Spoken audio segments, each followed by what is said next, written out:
초콜릿은 달콤해 달콤해 달콤해 오렌지는 상큼해 상큼해 Hai, Assalamualaikum. Selamat sejahtera. Selamat datang ke kelas RBT tingkatan 1 bersama Cikgu Aziza. Okey, pembelajaran kita pada hari ini masih lagi dalam bab 5 aplikasi teknologi di bawah subtopik 5.1 reka bentuk sistem vertigasi. Okey, hari ini kita akan masuk ke standard pembelajaran seterusnya 5.1.6 membina mockup atau model struktur reka bentuk baru sistem vertigasi. Pelajar-pelajar bolehlah buka buku teks RBT tingkatan 1 muka surat 126 untuk rujukan. Okey, pembinaan mockup atau model reka bentuk sistem vertigasi tujuannya adalah untuk menunjukkan visual ataupun gambaran keseluruhan secara 3 dimensi kepada pengguna atau pelanggan kita, terutamanya dari segi susun atur, kemudahan, keringkasan, kedudukan dan juga cara pemasangan komponen. Okey. Awak semua masih ingat lagi tak apa itu mockup dan model? Okey, kita dah belajar dulu di bab 3. Okey, cikgu ulang balik. Mockup bermaksud model olok-olok yang dibuat sebelum kita nak hasilkan sesuatu produk yang sebenar dan biasanya saiz dia tak mengikut saiz asal produk lah.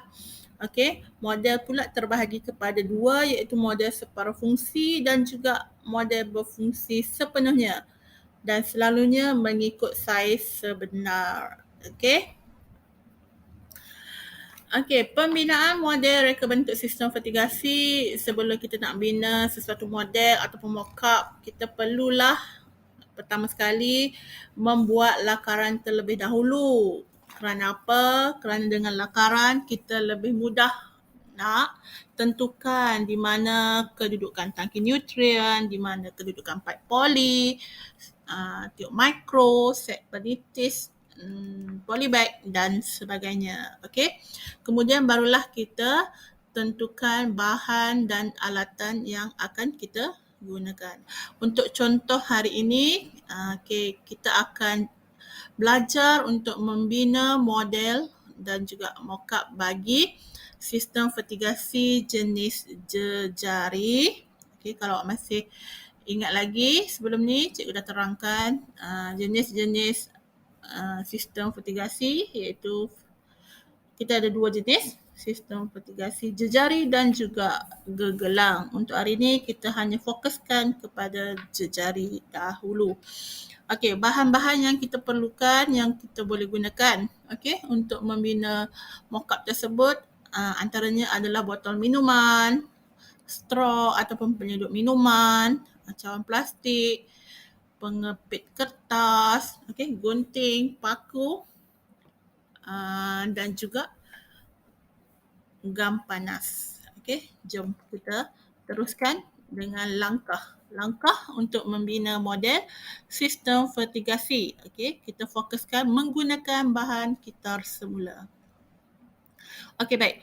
Langkah yang pertama, apa yang kita boleh buat adalah kita perlulah menanda dulu terlebih dahulu dan juga menebuk lubang pada bahagian botol minuman. Untuk sistem vertigasi ni kita wakilkan botol minuman itu sebagai tangki nutrien. Jadi untuk nak tebuk lubang pada botol minuman itu kita bolehlah menggunakan pisau dan juga paku untuk dapatkan bentuk yang kemas lah. Seterusnya adalah mengukur jarak. Mengukur jarak ni kita lakukan pada straw, pada penyedut minuman yang saiz lebih besar yang kita wakilkan untuk pipe poli.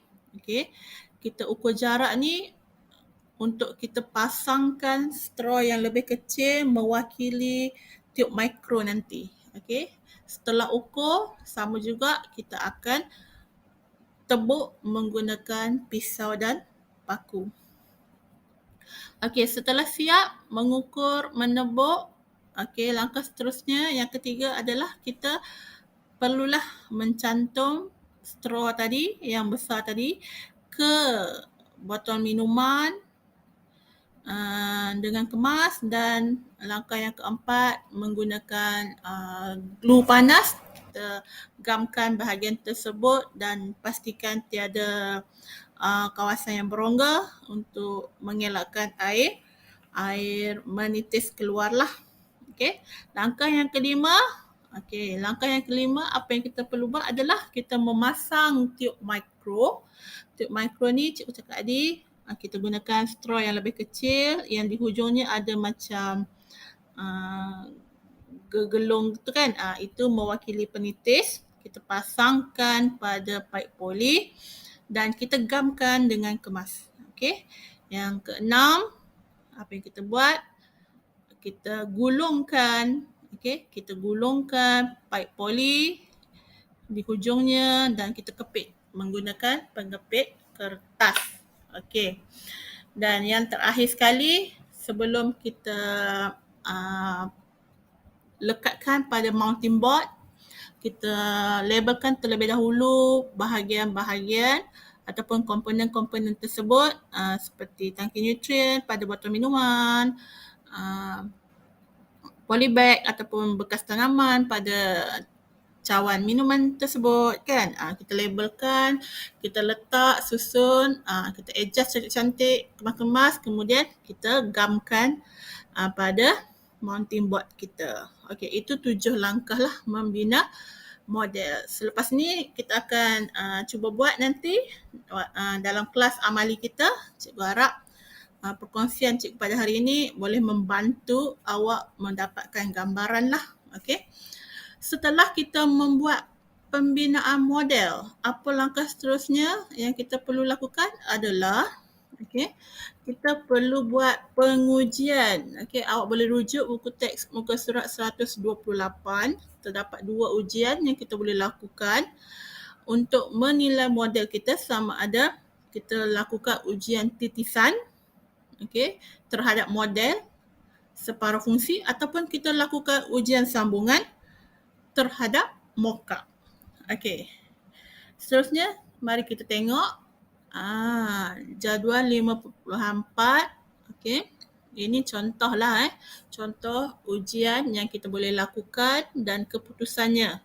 Bagaimana kita mendapatkan result daripada ujian yang kita lakukan. Okey. Untuk ujian titisan model, parameter yang kita gunakan adalah parameter masa dan juga kuantiti air. Okey. Dalam tempoh 10 minit, mampu tak 500 ml air ini memenuhi 6 bekas tanaman. Okey. Sekiranya semua bekas tanaman dipenuhi air dengan sekata, yang di hujung, yang bekas di hujung dapat air sama banyak dengan yang di hadapan, tiada berlaku leaking, tiada berlaku kebocoran, air menitis, bermaksud keputusannya positif. Okey. Yang kedua, untuk mock-up, apa yang kita boleh buat adalah ujian sambungan. Okey, ujian sambungan ni kita gunakan parameter sama ada parameter beban ataupun parameter daya tolakan. Parameter beban ni maksudnya kita gunakan beban berat seberat 20 gram macam tu. Okey, kita letaklah dekat kita punya sambungan. Setiap sambungan tu kita letaklah pemberat sikit, kan. Letaklah batu ke apa benda yang agak-agak boleh dalam berat dia 20 gram tu, kita letak dekat setiap sambungan tu selama 1 minit. Kita tengok masih bertahan atau tidak model kita ni, sambungan kita ni. Okey, ataupun kita boleh gunakan juga daya tolakan. Jari kita tolak, kita usik sikit kita punya straw tadi, cantuman-cantuman tadi.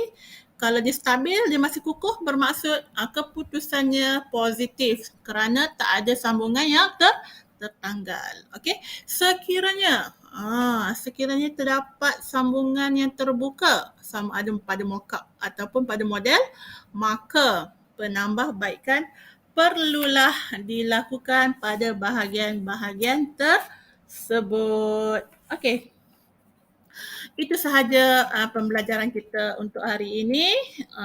Sekian, terima kasih. Jumpa lagi pada video akan datang. Terima kasih semua. Assalamualaikum. Bye.